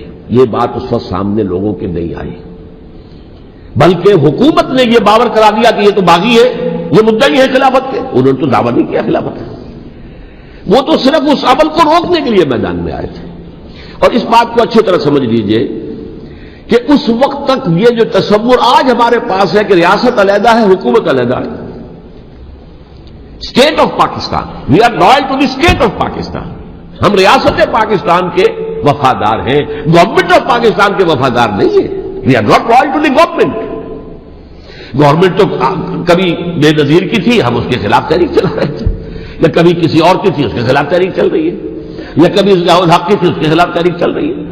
گورنمنٹ کو بدلنا تو عوام کا حق ہے. آج اس وقت نہیں تھا. اس وقت ریاست اور حکومت کا کوئی فرق نہیں تھا. لہذا جو حکومت سے اختلاف کرے گویا کہ باغی ہے. یہ ہے اصل میں وہ پیچیدہ مسئلہ کہ کیوں کسی مفتی نے فتویٰ دے دیا. اس لیے کہ اس وقت تک ریاست اور حکومت کا فرق واضح نہیں تھا دنیا پر. یہ تو ابھی کوئی 100-150 سال کی بات ہے کہ آج ہمارا جو پولیٹیکل سائنس کا ایولیوشن ہوا ہے وہ اسٹیج تک پہنچ گیا ہے کہ اسٹیٹ علیحدہ ہے، حکومت علیحدہ ہے. حکومت تو اسٹیٹ کے 3 آرگنز میں سے ایک آرگن ہے. ایڈمنسٹریشن حکومت کی ہے، جوڈیشری ہے اور لیجسلیچر ہے. 3 آرگنز ہیں بڑے بڑے، ان میں سے ایک ہے. تو حکومت کو بدلنا تو عوام کا حق ہے، چاہے وہ ووٹ کے ذریعے بدلے، چاہے ایجوکیشن. اگر پورا من ایجوکیشن ہے اس سے حکومت کو بدلنے کا حق حاصل ہے دستوری طور پر ہر اعتبار سے. اس وقت یہ نہیں تھا. لہذا صورتحال یہ بن گئی کہ حکومت وقت نے باور کرا دیا مسلمانوں کو. ورنہ سوچئے نواسۂ رسول کو قتل کرنا کوئی آسان کام تھا. آخر سب کلمہ گو تھے کہ نہیں تھے؟ کلمہ گو تو تھے نا، اور حضور سے عقیدت اور محبت میں کمی. لیکن یہ کہ فتویٰ اگر ایک بہت بڑے مفتی کا، جو کہ حضرت علامہ ڈاکٹر قلب صادق صاحب نے فرمایا، مجھے اس مفتی کا نام بھی معلوم نہیں، کہ ایک مفتی ہی کا فتویٰ تھا وہ، جس کے بنا پر اب ان لوگوں نے حضرت حسین کو قتل کیا. اور یہی وجہ ہے کہ انہوں نے پھر خیموں کو بھی آگ لگا دی. بھائی حالانکہ دیکھیے اگر دشمنی کا انتقام ہوتا تو حضرت علی بن حسین جو بیمار تھے، جو بعد میں زین العابدین رحمت اللہ علیہ کے نام سے پھر یہ اہل تشیع کے چوتھے امام معصوم ہیں، حضرت علی، حضرت حسن، حضرت حسین، اور پھر حضرت علی بن حسین زین العابدین رحمت اللہ علیہ، کیا ان کو بھی قتل کر دیتے؟ حضرت حسین کی نسل ختم ہو جاتی. لیکن نہیں کیا. آگ کیوں لگائی؟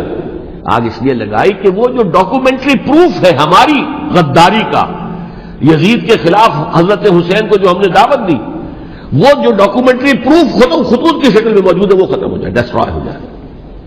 اس کے لیے انہوں نے خیموں میں آگ لگائی.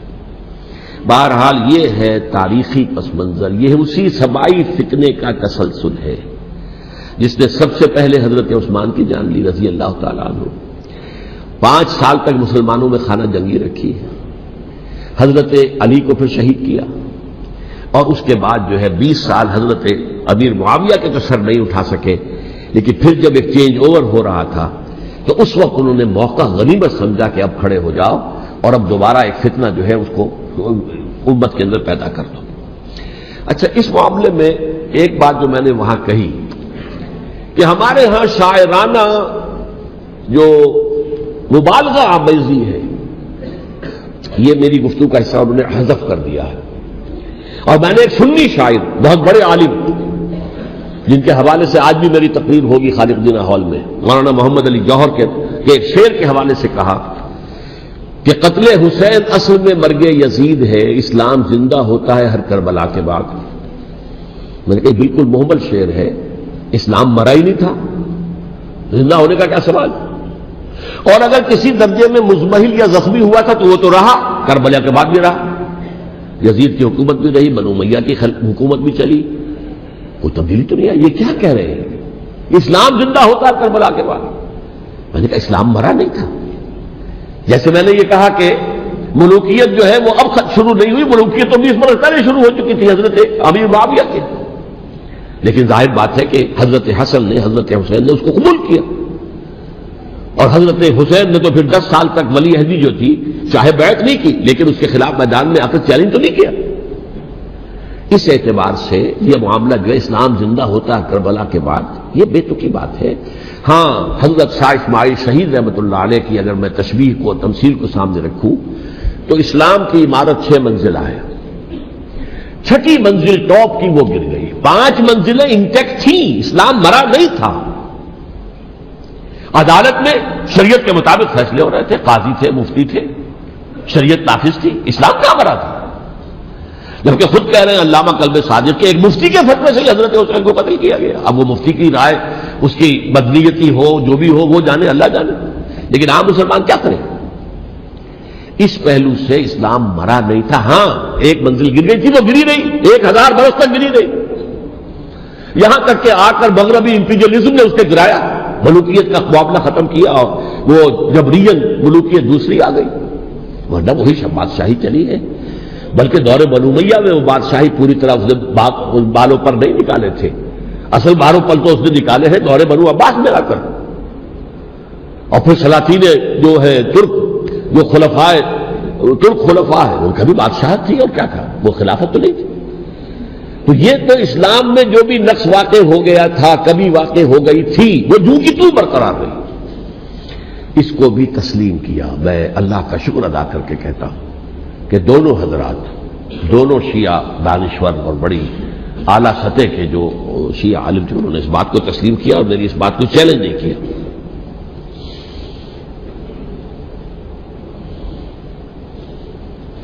اصل میں تیسری بات میں نے یہ کہی کہ دیکھیے حضرت حسین رضی اللہ تعالی عنہ کی اس شہادت کے بعد، اس کے بعد واقعہ حرہ بھی ہوا جو واقع کربلا سے بھی بعض اعتبارات سے زیادہ بھیانک اور زیادہ گھناؤنا واقعہ بنو امیہ کی تاریخ ہے، جس کو لوگ جانتے ہی نہیں. مدینہ کے کچھ لوگوں نے بغاوت کی اور انہوں نے اس کے خلاف فوج بھیجی اور فوج کو جو مدینہ فتح کر لیا، 3 دن کے لیے حلال کر دیا. جو چاہو کرو، یہاں جسے چاہو مارو، جسے چاہو لوٹو، جس کا گھر چاہو برباد کرو، جس عورت کو چاہو ریپ کرو. اور یہ مدینہ النبی کے اندر ہوا. تو کاٹ کھانے والی ملوکیت کے اندر بہت سے واقعات ہوئے. عبداللہ ابن زبیر کھڑے ہوئے، انہوں نے حکومت قائم کی تھی، لیکن یہ کہ وہ تو 6 سال کے لیے کامیاب بھی رہے. ایک حکومت قائم کی، بنو امیہ کے ہاتھ پر بیٹھ نہیں کی، بالآخر ان کی حکومت بھی ختم ہو گئی. پھر حضرت زید کھڑے ہوئے، انہوں نے بغاوت کی، وہ بھی ناکام رہ گئے. پھر بنو عباس میں کھڑے ہوئے حضرت نفس زکیہ، حضرت حسن رضی اللہ تعالیٰ عنہ کے اولاد میں سے، وہ بھی ناکام ہو گئے، شہید ہو گئے. پھر یہ سمجھ لیا گیا کہ اب یہ جہاں تک 6ٹی منزل ہے وہ تو دوبارہ تعمیر نہیں ہو سکتی. یہ تو جس کی لاٹھی اس کی بھینس، جس کے پاس طاقت ہوگی اس کی حکومت ہوگی، جس کا قبیلہ زیادہ قوی ہوگا، جس قبیلے میں زیادہ عصبیت ہوگی، مضبوط ہوگا، متحد ہوگا، طاقتور ہوگا، اسی کی حکومت ہوگی. البتہ اس کے نیچے لوگوں کے اخلاق کی اصلاح کرو. صوفیاء کرام نے وہ کام اپنے ذمہ لیا اور بالکل وہی کام ہے کہ جو ائمہ اہل بیت کرتے رہے. حضرت حسن کی اولاد میں پھر حضرت علی بن حسین رضی اللہ تعالی، حضرت حسین کی اولاد میں پھر امام محمد باقر، امام محمد جعفر صادق، اور اس کے بعد بھی 5 اور. کسی نے بغاوت نہیں کی. جیسے علماء کرام کام کر رہے تھے اور جیسے صوفیاء کرام کام کر رہے تھے، ایسے ہی وہ مسلمانوں کی علمی تربیت، روحانی تربیت و تزکیہ کر رہے تھے. کسی نے حکومت کو چیلنج نہیں کیا. نوٹ کر لیجیے اس بات کو. حضرت علی نے بھی چیلنج نہیں کیا تھا, حضرت حسن نے چیلنج نہیں کیا, خود صلح کر لی. تو ائمہ اہل بیت جو 12 یہ گنتے ہیں, جن میں سے آخری جو ہے حضرت مہدی کو تو ابھی ظاہر ہونا ہے, ان کے عقیدے کے مطابق وہ روپوش ہیں, وہ ظاہر ہوں گے. لیکن 11 حضرات کے بارے میں یہ کہ حضرت حسین کے سوا کسی نے بھی چیلنج نہیں کیا وقت کے نظام میں, اور حضرت حسین نے بھی اس مغالطے پر کیا کہ کوفی ساتھ دیں گے, اور یہ موقع ہے کہ یہ جو 6ٹھی منزل اسلام کی گر گئی ہے اسے دوبارہ تعمیر کر دیا جائے. انہوں نے خلافت کا دعویٰ نہیں کیا تھا, یہ انہیں عوام کو مغالطے میں مبتلا کیا گیا کہ یہ خلافت کا مدعی ہو کر سامنے آیا. جیسا کہ میں نے آپ سے کہا تھا, امیر معاویہ نے حضرت علی کے عہد خلافت میں کبھی خلافت کا دعویٰ نہیں کیا, مدعی خلافت نہیں تھے. وہ تو یہ کہتے تھے کہ قاتلان حسین جو ہے, قاتلان عثمان کو سزا دو, قصاص دو, بس. اسی طرح حضرت حسین نے بھی, اب دیکھیے اس ضمن میں اس میں کوئی شک نہیں ہے, حضرت حسین رضی اللہ تعالی عنہ کی جو شہادت ہوئی ہے, ان کے ساتھیوں کی, اعزاء و اقارب کی, تاریخ انسانی میں یہ عزم, ہمت, شجاعت, مثابرت, صبر, استقلال, استقامت, اس کی بہت روشن مثال ہے, بہت روشن مثال ہے, بہت روشن مثال ہے. لیکن اس سے تاریخ کی رفتار پر کوئی اثر نہیں پڑا. وہ جو ملوکیت آ گئی تھی وہ اور گہری سے گہری ہوتی چلی گئی. واقعہ کربلا کے بعد تو واقعہ ہررا ہوا, میں نے گنوا دیا, اس سے زیادہ تو میرے خیال میں کہ اور ہمارے لیے لائق شرم جو ہے کوئی واقعہ ہے ہی نہیں اس پہلو سے. لیکن حضرت حسین کا ایک, اب ان کو یہ کہ میں مطلب یہ کہ اگر میں ان کے ہاتھ پر بیعت کر لیتا ہوں, جو کہ اس وقت سامنے موجود تھے, کہ یزید کی بیعت تمہارے ہاتھ پر کرتا ہوں, تو گویا کہ اپنے آپ کو سرنڈر کر دیتے. وہی خطرہ جو امیر معاویہ کو تھا کہ مجھے وہ تو پہنچنے بھی نہیں دیں گے علی تک رضی اللہ تعالیٰ عنہ, اور مجھے پہلے ہی شہید کر دیں گے. یہی خطرہ حسین کو تھا رضی اللہ تعالیٰ عنہ کہ مجھے یزید تک پہنچنے نہیں دیں گے, پہلے قتل کر دیں گے. اور ویسے بھی یہ ایک شرافت, مروت اور حمیت اور غیرت اور عزت نفس کا تقاضا بھی تھا کہ بھائی معاملہ ہے یزید کا, میرا مجھے وہاں جانے دو, اللہ اللہ خرچ نہ, یو کین اسکورٹ می, میرے دائیں بائیں چلو تاکہ میں کہیں اور بھاگ نہ جاؤں تمہارے خیال میں, مجھے وہاں پہنچا دو, میں وہاں پہ جا کے اس سے معاملہ کر لوں. لیکن انہوں نے قتل کیا. اصل قاتلان کوفی, وہی سبائی. البتہ یہ ہے کہ اس واقعے کی جو یادگار ہے اس میں کوئی شک نہیں ہے کہ اس نے مسلمانوں میں سے ایک گروہ کے دل میں قربانی اور شہادت کا جذبہ بہت پیدا کیا, اس میں کوئی شک نہیں. اور جس طریقے سے کہ عاشورہ محرم میں یاد منائی جاتی ہے, جس طریقے سے اس نے اہل تشیع کے اندر قربانی کا جذبہ بے انتہا پیدا کر دیا. اگرچہ وہ جذبہ بروئے کار نہیں آتا, اس لیے کہ ان کے ہاں یہ عقیدہ ہے, یہ طے ہے کہ جب تک حضرت مہدی ظاہر نہیں ہوں گے ہم کسی کے خلاف بغاوت نہیں کریں گے. یہ پوری تاریخ میں ان کا معاملہ رہا, تمام جو ہے ائمہ اہل بیت کا معاملہ رہا. جب تک مہدی نہیں آتے, keep sitting and keep waiting, wait and see, that's all. یہ تو خمینی صاحب نے کیا ہے, آیت اللہ خمینی صاحب نے, کہ انہوں نے یہ ایران کے شیعوں کو باور کرایا کہ بھائی جب آئیں گے حضرت مہدی آ جائیں گے, لیکن ہم اب ہاتھ پر ہاتھ رکھ کر بیٹھے رہیں, باطل کو چیلنج بھی نہ کریں. ہمیں کچھ تو کرنا چاہیے, وہ ہاتھ پاؤں ہلانے چاہیے, اور کچھ نہیں تو مہدی کا راستہ جو ہے صاف کرنا چاہیے, تمہید کرنی چاہیے, ان کے راستہ ہموار کیا جائے. تو یہ ان کی بڑی عظمت ہے آیت اللہ خمینی صاحب کی کہ اہل تشیع ایران کے جو ہے ان سے انہوں نے یہ بات منوا لی کہ ہم بالکل انرٹ نہیں بیٹھے رہیں گے, بلکہ اب انہیں نائب امام قرار دے کر اور ولایت فقیہ کے فلسفے کے حوالے سے, یہ دو چیزیں ان کی جو ہیں بنیادی فلسفے کی ہیں, وہ اس وقت میرا موضوع نہیں ہے. انہوں نے عوام کو ایسا کھڑا کیا ہے کہ 20,000 سے لے کر 30,000 کے درمیان انسانوں نے جانے دے دی. عورتوں کے جلوس نکلے, شیرخوار بچہ گود میں ہے عورت کے, اور گولی کھا رہی ہے, مر رہی ہے, گر رہی ہے. آپ سوچئے زندگی کتنی عزیز ہوتی ہے, اور شیرخوار بچے کے لیے ماں کی جو زندگی ہے اس ماں کو اپنی زندگی کتنی عزیز تر ہوگی کہ اپنے لیے نہیں تو اس بچے کے لیے مجھے جینا ہے. لیکن نہیں, گولیاں کھائیں گری. یہ جذبہ انہی میں ہے. واقعہ یہ ہے کہ اہل سنت کے اندر یہ جذبہ نہ ہونے کے برابر ہے. یہ میں واشگاف الفاظ میں کہہ رہا ہوں. پورے عالم اسلام میں صرف شیعہ ایران ایسا نکلا ہے کہ جس نے بادشاہت کا خاتمہ کیا. باقی سعودی عرب میں بادشاہت بیٹھی ہوئی ہے، ڈٹ کر بیٹھی ہوئی. اربوں ڈالر کا ایک ایک محل بنتا ہے ان بادشاہوں کا، اور سنی سن ہے، سن کوئی حرکت نہیں. وہ تو اب جو حرکت ہو رہی ہے وہ اینٹی امریکن حرکت ہے جو ہو رہی ہے. وہ در حقیقت وہ مسئلہ بالکل دوسرا ہے جو اس وقت ہو رہا ہے. لیکن یہ کہ عالم اسلام میں کوئی تحریک ایسے نہیں اٹھی. یہ اہل تشیع میں ہے جو بالکل استثنائی بات ہے کہ انہوں نے جو ہے ایسا بادشاہ جس کو کہا جاتا تھا کہ اس کا جو اسلحہ خانہ ہے وہ ایشیا میں سب سے بڑا اسلحہ خانہ ہے، جو 2500 سالہ پرانی جو ایک عظمت تھی ایران کی اس کو دوبارہ تازہ اور زندہ کرنا چاہتا تھا.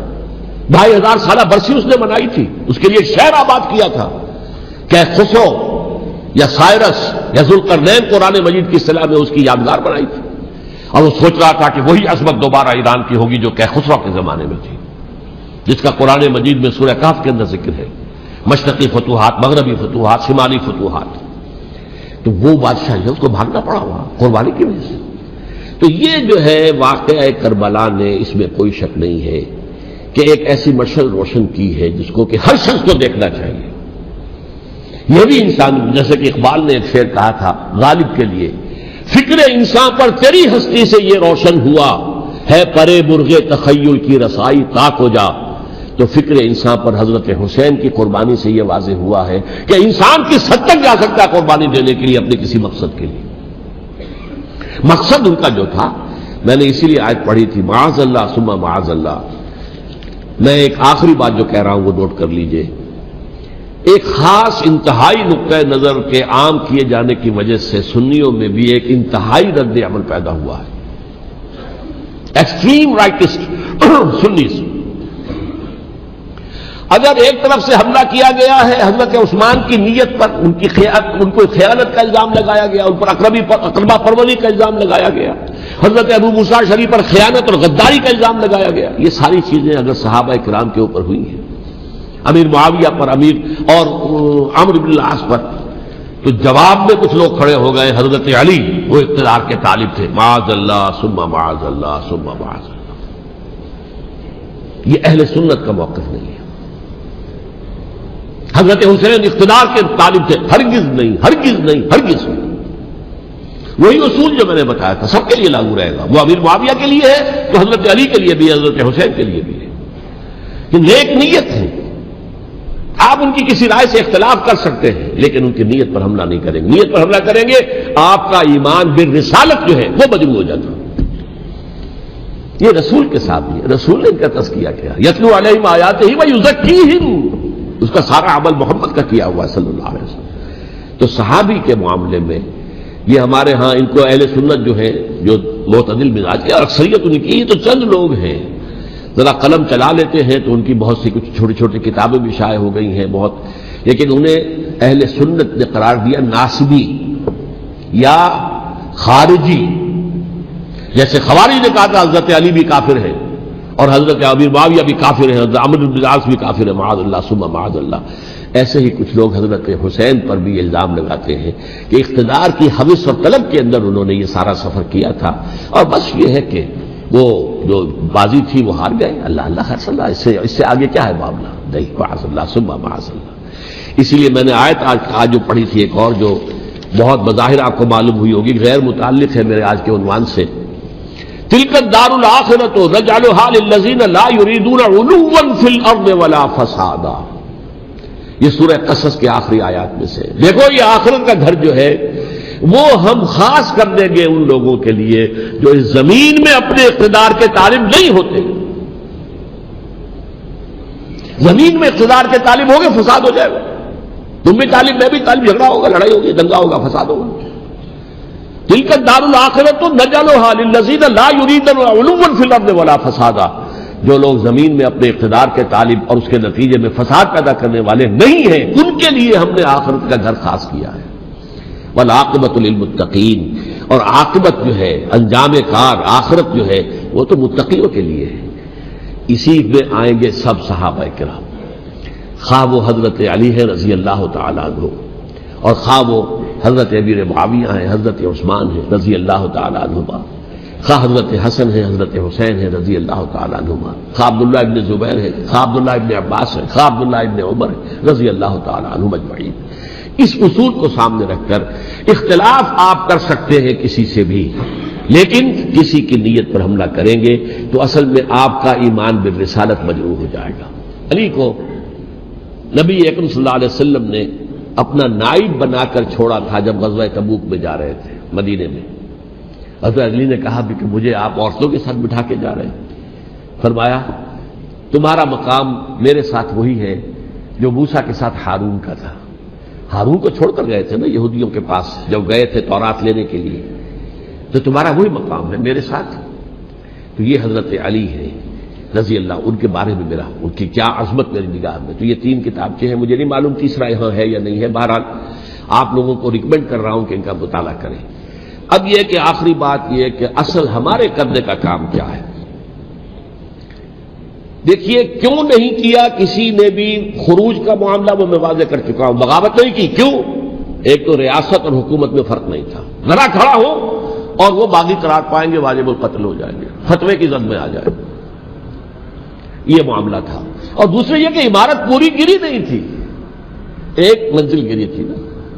آج ہم کہاں کھڑے ہیں؟ پوری عمارت گری ہوئی ہے، نہ شرعی عدالتیں ہیں، نہ شرعی فیصلے ہیں، نہ احکام الہی نافذ ہیں، نہ حدود اور قصاص کے معاملات، کچھ بھی نہیں۔ ہمارا فرض کیا ہے؟ حضرت حسین کی مدح کرتے رہیے، تعریف کرتے رہیے، صحابہ کرام کی مدح کرتے رہیے، مدح صحابہ، اس کے لیے مجلسیں قائم ہو رہی۔ بھائی کر کیا رہے ہو؟ تھے تو آبا وہ تمہارے ہی، مگر تم کیا ہو؟ ہاتھ پر ہاتھ دھرے منتظر فردا ہو۔ تلک امت قد خلت لہا ما کسبت ولکم ما کسبتم۔ وہ تو ایک امت تھی جو چلی گئی، اللہ کے ہاں پہنچ گئے، جو کچھ انہوں نے کمایا وہ ان کے لیے، تمہارے لیے نہیں ہے، تمہارے لیے وہ ہوگا جو تم کماؤ گے۔ ہمارے لیے راستہ اب یہی ہے کہ خلافت راشدہ کے مکمل نظام کو اثر نو قائم کرنے کے لیے منہج انقلاب نبوی کو اختیار کریں۔ میری کتاب اس پر، کیسٹس اس پر، آڈیو کیسٹس، ویڈیو کیسٹس، سی ڈیز، نہ معلوم ڈی وی ڈی، سب کچھ موجود ہے۔ سیرت النبی پر تو میں عرض کر چکا ہوں، فلسفہ سیرت النبی سمجھنا ہے تو میری کتاب پڑھیے، ورنہ سیرت النبی آپ پڑھ لیں گے، واقعات معلوم ہو جائیں گے، فلسفہ سیرت سامنے نہیں آئے گا، اس کا آپ مطالعہ کریں گے میری کتاب سے۔ اور دوسرے یہ کہ یہ خلافت قائم کرنے کے لیے جو جد و جہد ہم کر رہے ہیں، تحریک خلافت پاکستان جس کا میں داعی ہوں ادنا سا، وہ تنظیم نہیں ہے، میں اس کا امیر نہیں، وہ ایک تحریک ہے۔ جیسے تحریک پاکستان کہلاتی تھی جس کی تنظیم تھی مسلم لیگ، پارٹی کا نام مسلم لیگ تھا، لیکن تحریک پاکستان، اس طرح تحریک خلافت پاکستان وہ ہم نے چلائی ہے تنظیم اسلامی کے تحت۔ یہ خلافت جب پہلی چلی تھی آج سے 84 سال قبل، نومبر 1921 میں خالد دینا ہال میں وہ مقدمہ چلا تھا، جس کے نتیجے میں بڑے بڑے جو لیڈر تھے ہمارے، مولانا محمد علی جوہر اور مولانا حسین المدنی اور مولانا ابوالکلام آزاد، ان سب کو 2 سال کی قید کی سزا سنائی گئی تھی، بغاوت، مقدمہ بغاوت، یہ خالد دینا ہال۔ اسی میں سن 91 یا 92 میں میں نے 3 دن تقریریں کی تھیں، جن میں آج سے پھر میں 3 تقریریں کرنے والا ہوں، ایک آج شام کو، ایک کل شام کو رات 9 بجے، آج بھی کل بھی، ایک پرسوں اتوار کی صبح کو 10 بجے ہے کیا 11 بجے۔ تو ان میں آپ حضرات شرکت فرمائیں، تاکہ اصل جو ہمارے کرنے کا کام ہے، تاریخ کو بھی سمجھنا چاہیے، تاریخ کے عوامل کیا ہیں، کیا پس پردہ عوامل کار فرما تھے، کیا کسی شے کی اصل حقیقت ہے، وہ سمجھنا چاہیے۔ لیکن یہ ہے کہ اس اعتبار سے میں نے جب یہ لفظ استعمال کیا تھا اس مذاکرے میں، لپ سروس، کہ یہ ہم صرف لپ سروس کرتے رہے، مدح کے بیان کرتے رہے، منقبت بیان کرتے رہے، حضور کی نعتیں کہتے رہے، اس سے تو بات نہیں بنے گی جب تک کہ وہ فرض منصبی شہادت علی الناس کا جو ہمارے ذمے ہے بحیثیت امت محمد صلی اللہ علیہ وسلم اس کو ادا نہ کرے۔ مجھے خوشی ہے کہ اس کی بھی تائید دونوں حضرات نے کی، ہاں یہ لپ سروس کا معاملہ ہے۔